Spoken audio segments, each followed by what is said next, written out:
5వ ఎపిసోడ్. చిన్న ఉద్యోగమైన పెద్ద ఉద్యోగం పురుష లక్షణం.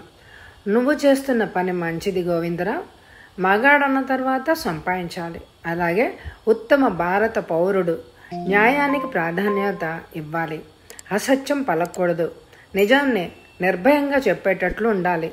నిన్ను చూస్తుంటే మంచి భారత పౌరుడిలాగా అనిపిస్తున్నావు. ప్రజలు మాకెక్కడ సహకరిస్తారు అని ఈ దొంగలు, హంతకులు మా డిపార్ట్మెంట్ని భయంకరంగా చిత్రీకరిస్తున్నారు. అది విన్న మీలాంటి ఉత్తమ పౌరులు కూడా మమ్మల్ని రాక్షసుల్లాగా తలచి నిజాన్ని చెప్పరు.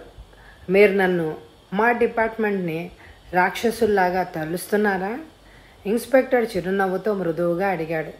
గోవిందరావు కొద్దిగా సిగ్గుపడుతూ తల వంచుకున్నాడు. మిస్టర్ గోవిందరావు, నిన్ను చూస్తుంటే నాకు చాలా సదభిప్రాయం కలుగుతోంది. నీవు నాతో చెప్పింది అన్నది బయటకు తెలియనివ్వను. నీకెంతో కొంత తెలుసని నాకు కూడా తెలుసు. దాచి ప్రయోజనం లేదు. పోలీస్ ఇన్స్పెక్టర్గా నన్ను చూసి నీకు భయమైతే ఒక మిత్రుడికి చెప్తున్నాను అనుకుంటూ చెప్పు. నీ నిజాయితీని నేను గుర్తుంచుకుంటాను. క్విక్, నీకు తెలిసిందే చెప్పు. భయమేమీ లేదు. ఇన్స్పెక్టర్ ఉపయోగించిన ఉత్తమ పౌరుడు అన్న మాట గోవిందరావు మనసుకి హత్తుకుంది. నిజం చెప్పేద్దామన్న నిర్ణయానికి వచ్చాడు. ఈ చనిపోయిన ఈ పిల్లెవరో నాకు తెలియదు సార్. అదిగో మళ్ళీ అన్నాడు ఇన్స్పెక్టర్. నన్ను కంగారు పెట్టకండి సార్, పూర్తిగా చెప్పనివ్వండి. మధ్యలో నాకు అడ్డు వస్తే చెప్పేది కూడా మర్చిపోతూ ఉంటాను. అడ్డు రాను అన్నాడు ఇన్స్పెక్టర్. నిజంగా ఆ అమ్మాయి ఎవరో నాకు తెలియదు సార్, కానీ చూశాను. నేను మా ఇంట్లో కిటికీ దగ్గర కూర్చుని ఏమీ తోచక ఈ హోటల్ వైపు చూస్తూ ఉండిపోయాను. ఆ సమయంలో మా ఫ్లాట్లో కరెంటు పోయింది.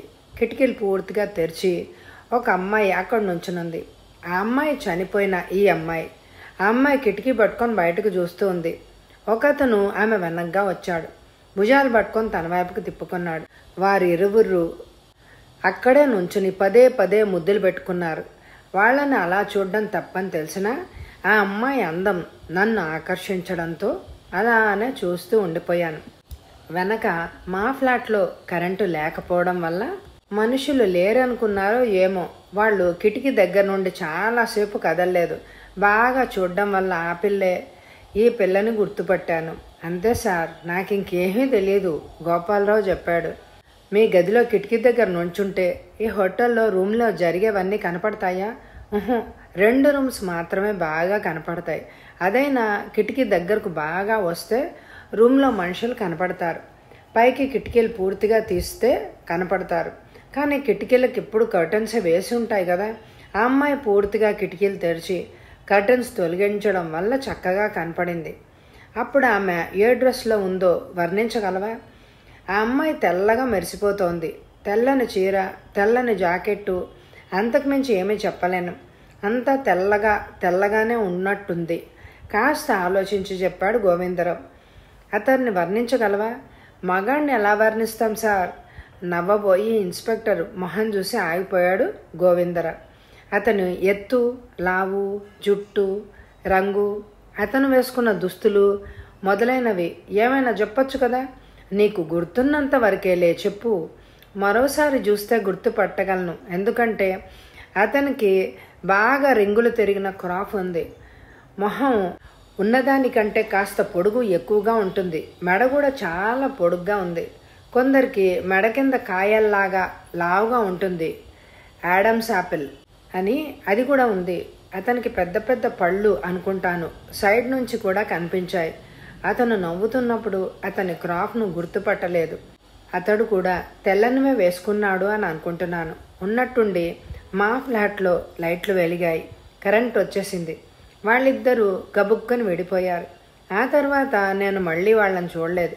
ఇదిగో ఇప్పుడే ఈ అమ్మాయి శవాన్ని చూశాను. నేను చెప్పింది మీరు నమ్మినా నమ్మకపోయినా నాకు తెలిసింది ఇంతే సార్ అన్నాడు గోవిందరావు. గోవిందరావు నిజమే చెప్తున్నాడు అని అనిపించింది ఇన్స్పెక్టర్కి. మరికొన్ని ప్రశ్నలు వేశాడు. కానీ అతని వద్ద నుంచి కొత్త సాక్ష్యం ఏది లభించలేదు. గోవిందరావు అడ్రస్ తీసుకుని అవసరం వస్తే పిలుస్తానే, వచ్చి కనపడవలసింది అని చెప్పి అతన్ని పంపించేశాడు ఇన్స్పెక్టర్. బ్రతుకు జీవుడా అనుకుంటూ గోవిందరావు వెళ్ళిపోయాడు. ఆ తర్వాత ఇన్స్పెక్టర్ హోటల్ సిబ్బందిని తదితరుల్ని ప్రశ్నించాడు. ఏ చిన్న ఆధారం కూడా దొరకలేదు. డెడ్ బాడీకి సంబంధించిన ఏ చిన్న వస్తువు కానరాలేదు. హోటల్ మొత్తం వెతికినా ఆ ఉదయం హోటల్ నుంచి వెళ్ళిపోయిన వారి పేర్లు, అడ్రస్లు వివరంగా తీసుకున్నాడు. హోటల్ వెనకవైపు ఫ్లాట్ కాదంబరిలో గోవిందరావు గదికి ఎదురుగా ఉన్న గదులు ఏవో తెలుసుకున్నాడు. ఆ గదులను కూడా క్షుణ్ణంగా పరిశీలించి 42, 44 గల రూమ్ నెంబర్స్కి తాళం వేయించాడు. మిగతా వివరాలు అవసరమైనవి సేకరించుకొని డెడ్ బాడీని అక్కడి నుంచి తరలింపజేశాడు. 42, 44 రూమ్స్లోకి దిగింది ఒంటరి మగాళ్ళు. 42లో దిగింది రామ్ కుమార్, 44లో దిగింది కిషన్ లాల్, కిరణ్. అంతవరకే తెలిసింది ఇన్స్పెక్టర్కి. ఏ ఆడపిల్ల రూమ్లో దిగినట్టు కానీ వారితో కలిసి ఉన్నట్టు కానీ ఆధారాలు దొరకలేదు. కిషన్ లాల్ కోసం ఒక అమ్మాయి వచ్చినట్టు, మళ్ళీ అతనితోనే 2-3 సార్లు బయటికి వెళ్ళొచ్చినట్టు 2-3 చెప్పగలిగారు. కానీ ఆ అమ్మాయే ఈ అమ్మాయి కాదని, ఆమె బయటికి వెళ్ళిపోయిందని చెప్పారు. ఉదయం అతను హోటల్ గది ఖాళీ చేసి వెళ్తున్నప్పుడు ఆ అమ్మాయి పక్కనుందని, 2 కలిసి వెళ్లారని రిసెప్షనిస్టు చెప్పాడు గట్టిగా. చివరిగా ఇన్స్పెక్టర్ ఆ రూమ్కి కాఫీ, టిఫిన్లు సర్వ్ చేసిన రూమ్ బాయ్ని కూడా అడిగాడు. ఆ అమ్మాయి చచ్చిపోయిన అమ్మాయి ఒకటి ఎలా అవుతుంది సార్? వాళ్ళు హోటల్ ఖాళీ చేసి వెళ్ళేటప్పుడు నాకు ఘనంగా టిప్ కూడా ఇచ్చారు అన్నాడు రూమ్ బాయ్. వాళ్ళు ఎలా ఉంటారో వర్ణించగలవా అని అడిగాడు inspector. Room boy Kishan Lal, కిరణ్ని వర్ణించగలిగాడే కానీ ఆ అమ్మాయిని వర్ణించలేకపోయాడు. కారణం అతను ఎప్పుడు లోపలికి వచ్చినా ముఖాముఖి ఆమెను చూడలేకపోవడమే. ఇన్స్పెక్టర్ ఎంత ప్రయత్నించినా ఏ విధమైన సాక్ష్యాధారాలు లభించలేదు. ఇంతకు మించి కిరణ్ గదిలో అనితను చూసి అనితను బాగా గుర్తుపెట్టుకున్న సర్వర్ పూర్తిగా నోరు మూసేసుకున్నాడు. దాంతో ఒక పెద్ద సాక్ష్యం మిస్ అయిపోయింది. గోవిందరావు సాక్ష్యం ఏమీ ఉపయోగపడదు అనుకుంటూ ఇన్స్పెక్టర్ వెళ్ళిపోయాడు తన సిబ్బందిని తీసుకుని. కానీ ఒకే ఒక వ్యక్తి మాత్రం గోవిందరావు చెప్పింది గట్టిగా మనసులో పెట్టుకున్నాడు. అతనెవరో కాదు, ఇన్స్పెక్టర్తో వచ్చిన కానిస్టేబుల్ కనకారావు. టక్ టక్ టక్ ఎవరో తలుపు తట్టిన చప్పుడైంది. 4వ పెగ్లో ఉన్న గోవిందరావు తలుపు తోసుకొని రండి అన్నాడు. మరొకసారి తలుపు తట్టిన చప్పుడు వినపడింది. ఎవరో వచ్చారు. తలుపు తెరవండి, పక్క గదిలో ఉన్న మధుర మీనాక్షి అంది. తలుపు తెరిచే ఉంది మీను, తడబడుతూ చెప్పాడు గోవిందరావు. మీకు 1కి 2గాను, లేనిది ఉన్నట్టుగాను కనపడుతుంది. తలుపు లోపల గడియ వేసి ఉంది. వాళ్ళెవరో తలుపు 4 సార్లు కొట్టారు. వెళ్ళి తలుపు తీయండి అంది మీనాక్షి విసుక్కుంటూ. తలుపు లోపల గడియ వేసి ఉంటే తలుపు ఎవరైనా కొడతారా? మన కాలింగ్ బెల్ చెడిపోయి 4 రోజులైంది. వచ్చిన వాళ్ళు తలుపు కొట్టగా చస్తారా? వెళ్ళి తలుపు తీయండి. సరిగా నెల అయిందా? నెల మీద 1 రోజు అటు ఇటుగా అయిందా? నా బొంద అయింది అంటూ మధుర మీనాక్షి పక్క గదిలో నుంచి విసుగ్గా వచ్చి తానే వెళ్ళి తలుపు తీసింది. తలుపు అవతల కానిస్టేబుల్ కనకారావు మామూలు డ్రెస్లో నుంచునున్నాడు. గోవిందరావు గారు ఉన్నారా? మర్యాద పూరిత స్వరంతోనే అడిగాడు. ఆ అపరిచిత వ్యక్తి ఎవరో తెలియక అతన్ని యగాదిగా చూస్తూ ఉన్నారు అంది మధుర మీనాక్షి. ఈ లోపలే వీళ్ళ మాటలు విన్న గోవిందరావు ఆ వచ్చింది ఎవరో తెలియకపోయినా తన కోసం వచ్చారు అన్నది గ్రహించి కుర్చీలోంచి లేచాడు పైకి. అయితే ఒళ్ళు స్వాధీనంలో లేకపోవడంతో మళ్ళీ తూలి కుర్చీలోనే కూలబడ్డాడు. అక్కడే కూర్చుని ఎవరిది, లోపలికి రండి అని గట్టిగా అరిచాడు. మధుర మీనాక్షి పక్కకు తొలగడంతో కనకారావు లోపలికి వచ్చాడు. గోవిందరావు తలెత్తి చూసి కనకారావు మొహాన్ని చూసి గుర్తుపట్టాడు. ఇతన్ని తను చూశాడు, కానీ ఎప్పుడు, ఎక్కడ, అది మాత్రం గుర్తుకు రావడమే లేదు. గోవిందరావుకి మనుషుల మొహాలు గుర్తుంటాయి, కానీ మిగతా అవేవి గుర్తుండవు. తనకి బాగా తెలిసినవాడే, కాకపోతే వివరంగా గుర్తు లేకుండా ఉంది. తెలిసినవాడు కాబట్టే ఇంటికొచ్చాడు. తను మర్యాద చేయకపోతే బాగుండదు అని అనుకున్నాడు.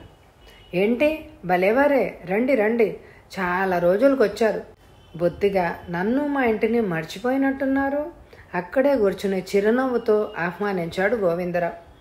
గోవిందరావు అలా అనేసరికి కానిస్టేబుల్ కనకారావు తెల్లబోయాడు. టేబుల్ మీదున్న సీసాని గ్లాస్ని చూసి అరక్షణంలో గోవిందరావు ఉన్న పరిస్థితిని గ్రహించాడు.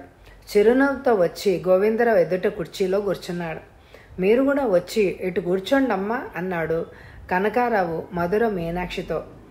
ఈ అపరిచిత వ్యక్తి ఎవరో తెలియకపోయినా ఇప్పుడు తెలుసుకోవాలి అనే కుతూహలంతో మోడ లాక్కుని ఒక పక్కగా కూర్చుంది. గ్లాసు సగానికి నాటుసారాన్ని వంపి చాలా కాలానికి వచ్చారు, తీసుకోండి గ్లాసు కనకారావు ముందుకు జరుపుతూ మర్యాదగానే అన్నాడు గోవిందరావు. నో థ్యాంక్స్ మర్యాదగా అన్నాడు కనకారావు. ఇప్పుడు ఎక్కడుంటున్నారు మీరు అని అడిగాడు గోవిందరావు. మీ ఇంట్లో, మీ ఎదుట. భలే జోక్ చేశారు. నేను అడిగింది డ్యూటీ విషయం ఎక్కడ చేస్తున్నారు అని. మామూలే, పోలీస్ స్టేషన్లో. గోవిందరావు చటుకున్న కుర్చీలోంచి పైకి లేచి సాల్యూట్ కొట్టి మళ్ళీ కుర్చీలో కుదేసుకుపోయినట్టు కూర్చుండిపోయాడు. తాగినప్పుడు అసలే అంతంత మాత్రంగా పనిచేసే బుర్ర ఇప్పుడు మరింత అయోమయంలో పడింది. పోలీస్ ఆ మాట అంటేనే భయం. మళ్ళీ ఎందుకు భయమో అర్థం కాలేదు. ఎదురుగా కూర్చున్న వ్యక్తి మొహం తాను చూశాడు.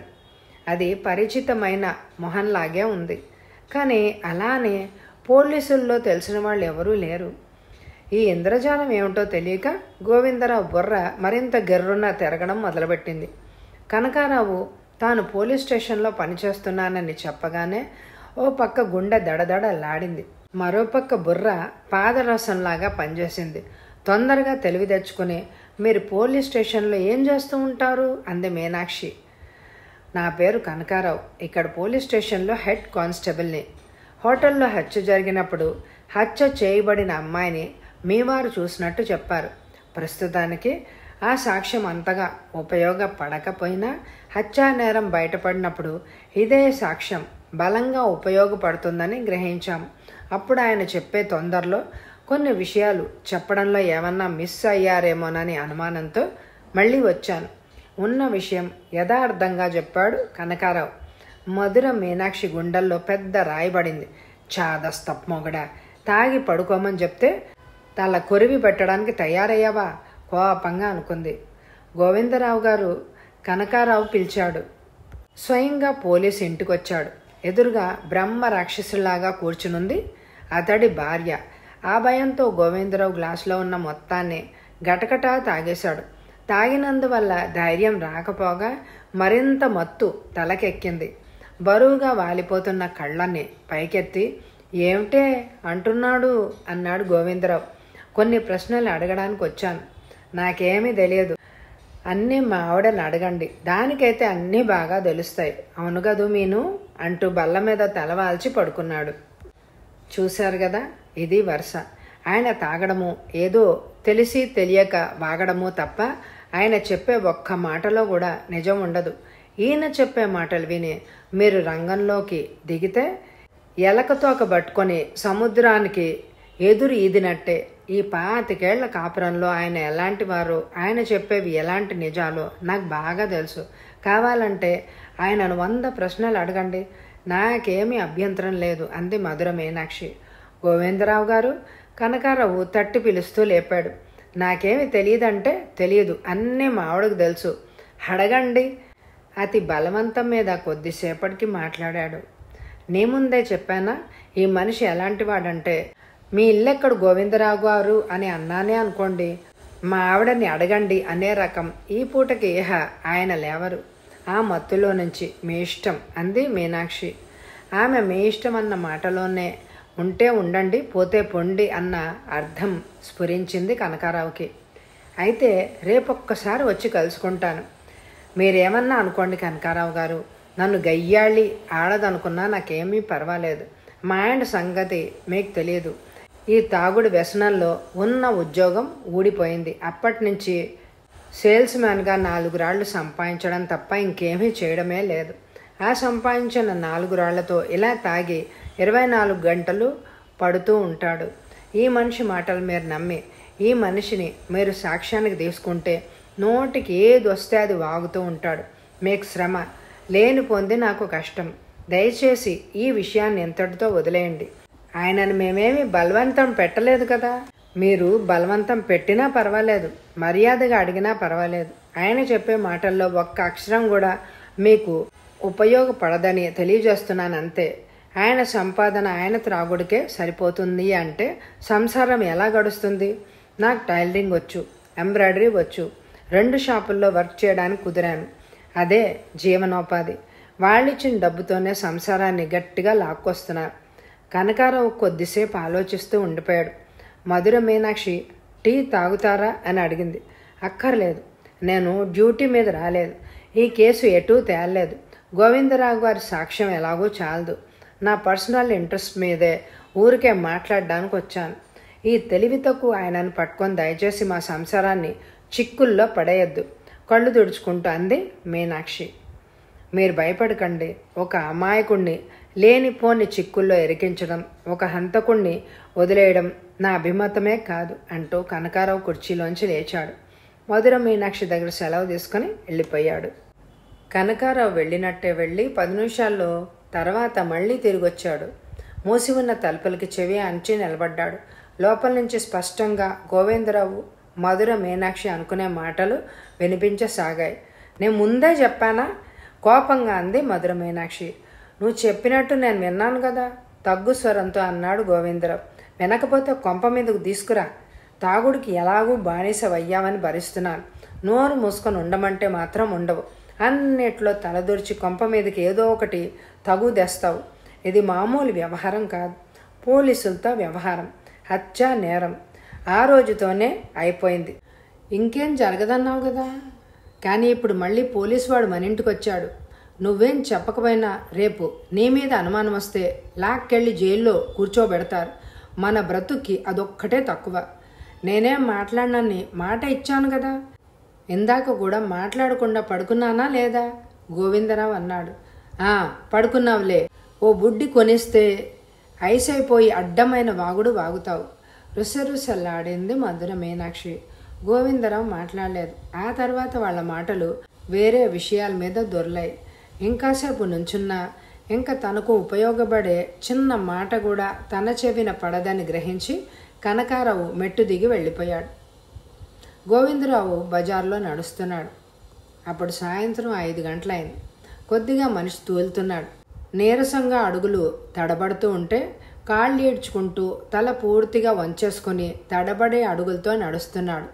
ఆ సమయంలో పరిసరాలు గూర్చి పట్టలేదు. పైకి గొణుక్కుంటూ పోతున్నాడు. చూసేవాళ్ళకి ఆ క్షణంలో గోవిందరావు పిచ్చివాడిలాగా ఉన్నాడు. సరిగ్గా 2 గంటల నుండి మామూలు దుస్తుల్లో ఉన్న కానిస్టేబుల్ కనకారావు గోవిందరావు చర్యలను కనిపెడుతూ దూరంగా అనుసరిస్తూ వస్తున్నాడు. గోవిందరావు మెయిన్ రోడ్ మీద నుండి పక్క సందులోకి తిరిగాడు. గోవిందరావు గారు, తన పేరు ఎవరో పిలవడంతో విని టక్కున వెనక్కి తిరిగాడు. భయంతో చూశాడు. నేనే గోవిందరావు గారు. కనకారావుని గుర్తుపట్టలేదా? కనకారావు చిరునవ్వుతో అడిగాడు. ఉన్నట్టుండి ఏడుమొహం పెట్టుకుని నేను చచ్చిపోతాను అన్నాడు గోవిందరావు. కనకారావు ఆప్యాయంగా గోవిందరావు భుజం మీద చెయ్యేశాడు. మిత్రుడితో అలాగేనా మాట్లాడవలసింది మీరు? అసలేమైంది అన్నాడు భుజం మీద ఆప్యాయంగా నొక్కుతూ. వెధవహత్య నా ప్రాణం మీదకి వచ్చింది.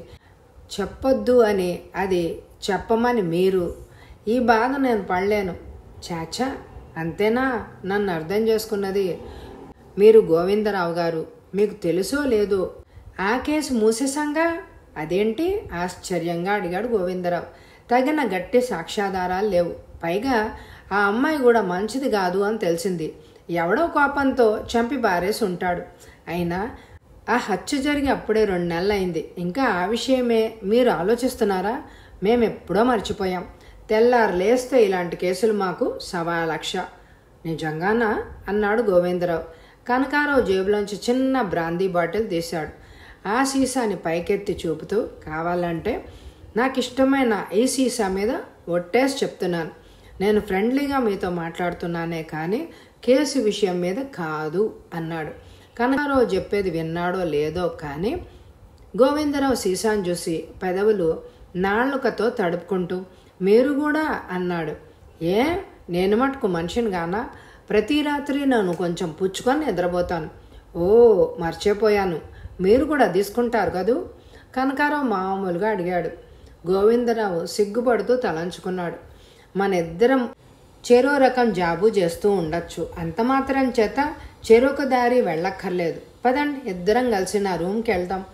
ఇద్దరం కలిసి అంటూ తమాషాగా కన్నుగేటాడు కనకారావు. విషయం అర్థమైంది గోవిందరావుకి. 2 రోజులు బట్టి చేతిలో డబ్బులు అడ్డం లేదు. భార్యని అడిగితే ఇవ్వలేదు. సేట్ని అడిగితే ఇవ్వను అన్నాడు. రోజు మందు పుచ్చుకుంటే గానీ ప్రాణం నిలవదు. ఈరోజు మందు లేకపోయేసరికి ప్రాణాలు ఎవరో లాగేస్తున్నట్టు, నరాలు చచ్చుపడిపోయినట్టు అయినాయి.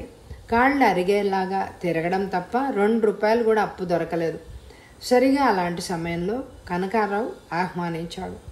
కాదనగల శక్తి గోవిందరావుకి లేకపోయింది. కనకారావు రిక్షా పిలిచాడు. ఇద్దరూ రిక్షా ఎక్కారు. కనకారావు బజార్లో రిక్షా ఆపించి విస్కీ బాటిల్ ఒకటి, కోడి పకోడీలు, మిరపకాయ ఆకారంలో కోడిగుడ్డుతో వేసే బజ్జీలు, మిక్స్చరు మొదలైనవి తీసుకున్నాడు. మరికొద్దిసేపట్లో కనకారావు గదిలో చెరొక కుర్చీలో ఎదురెదురుగా కూర్చున్నారు. వారి ముందు టేబుల్ మీద సరుకు సరంజామా పరిచున్నాయి. తన చేత్తో మొదటి పెగ్గుని గోవిందరావుకు అందించాడు కనకారావు. మీరు దేవుడు అనబోయి ఆ మాట అంటే బాగుండదేమో అని ఒక వెధవ నవ్వు నవ్వి గ్లాస్ అందించాడు గోవిందరావుకి. గోవిందరావు తాగకపోతే మనిషి కాదు కానీ తాగితేనే మనిషి అని, మాటలు కొద్దీ తడబడొచ్చు కానీ మత్తుగా పడుకోడని, తాగినప్పుడే నిర్భయంగా మాట్లాడగలడు అని కొద్ది వారాలుగా గోవిందరావుని వాచ్ చేస్తూ గోవిందరావుని నీడలాగా అనుసరిస్తున్న కనకారావు బాగా గ్రహించాడు. ఇప్పుడు అసలు విషయాన్ని రాబట్టడానికే ఈ పార్టీ. కనకారావు పోలీసువాడు పోలీసువాడే. గోవిందరావు తాగుబోతే. పావు గంట గడిచింది. వాళ్ల మధ్య రకరకాల సంభాషణలు జరిగాయి. ఖరీదైన పదార్థాలు, ఖరీదైన పానీయం. గోవిందరావుకి నెంబర్ 1 గుర్రాన్ని ఎక్కి స్వారీ చేస్తున్నట్టుగా ఉంది. కనకారావు తెలివిగా మాటల మధ్యలో అనిత కేసును తీసుకొచ్చాడు. ఇదివరకు గోవిందరావు ఏది చెప్పాడో అదే చెప్పాడు కానీ ఒక్క మాట కూడా అటు ఇటు మార్చి చెప్పలేదు. కాకపోతే ఇంకొక విషయం చెప్పాడు. అది తన భార్య పోలీసు వాళ్లతో వ్యవహారం అంటే నిప్పుల్లో చేయబెట్టడం లాంటిదే అని భయపెట్టింది అని. ఇంతవరకు చెప్పిందేవో చెప్పావు. వాళ్ళు మళ్ళీ వస్తే ఏమీ తెలియదనన్నా చెప్పు, లేకపోతే శుభ్రంగా తాగి పడుకోమని చెప్పింది. అందుకే ఆ రోజు మీరు మా ఇంటికి వస్తే నేను మత్తుగా తాగి పడుకున్నట్లు యాక్షన్ చేశాను. అప్పుడు తెలివి బాగానే ఉంది. మీరు నా భార్య మాట్లాడుకున్న మాటలన్నీ విన్నాను. మీరు వెళ్ళిన తర్వాత అది నాతో పోట్లాడింది కూడా, గోవిందరావు చెప్పాడు. గోవిందరావు నిజాయితీకి మంత్రముగ్ధుడైనాడు కనకారావు. అయినా అతను ఇప్పుడు డ్యూటీ మీద లేకపోవచ్చు కానీ ఆ కేసులో విషయ సేకరణకే ఇప్పుడు ఈ పార్టీ. వారిద్దరి మధ్య మరి కాసేపు మాటలు జరిగాయి. గోవిందరావుకి కనకారావు చాలా నచ్చాడు. సరి అయిన సమయం చూసి విషయంలోకి వచ్చాడు.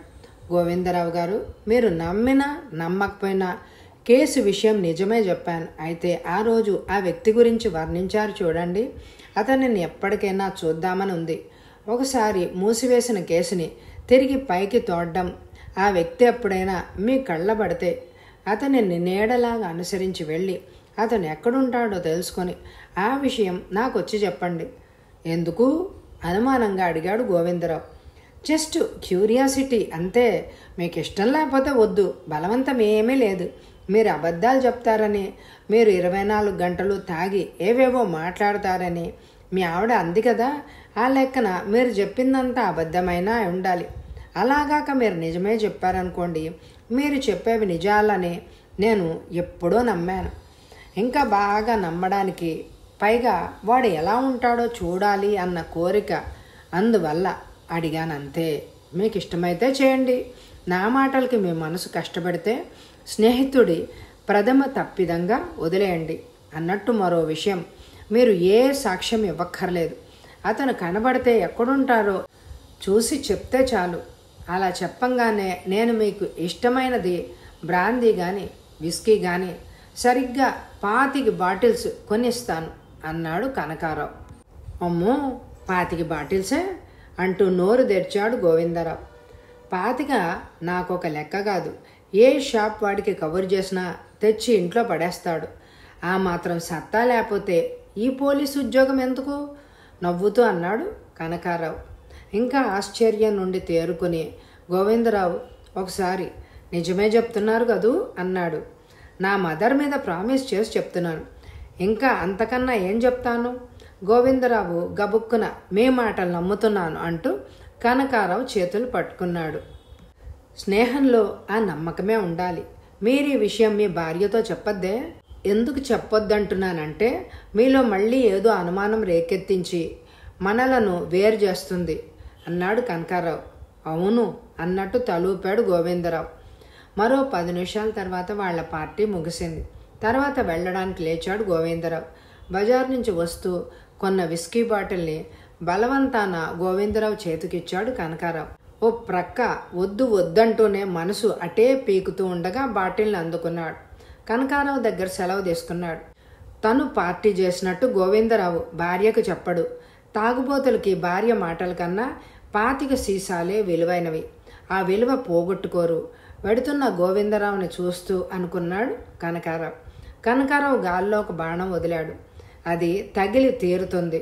ఆ నమ్మకం పోలీసు కనకారావుకి ఉంది. ఈ ఎపిసోడ్ నచ్చితే తప్పకుండా లైక్ చేయండి. అలాగే వచ్చే ఎపిసోడ్లో కథ తెలుసుకుందాం. ఇంతకీ గోవిందరావు భార్య పేరేంటో కామెంట్ ద్వారా నాకు తెలియచేయండి. అలాగే ఇంతకుముందు చదివిన మర మనుషులు అనే సస్పెన్స్ థ్రిల్లర్ తప్పకుండా వినండి. Thank you very much my dear friends.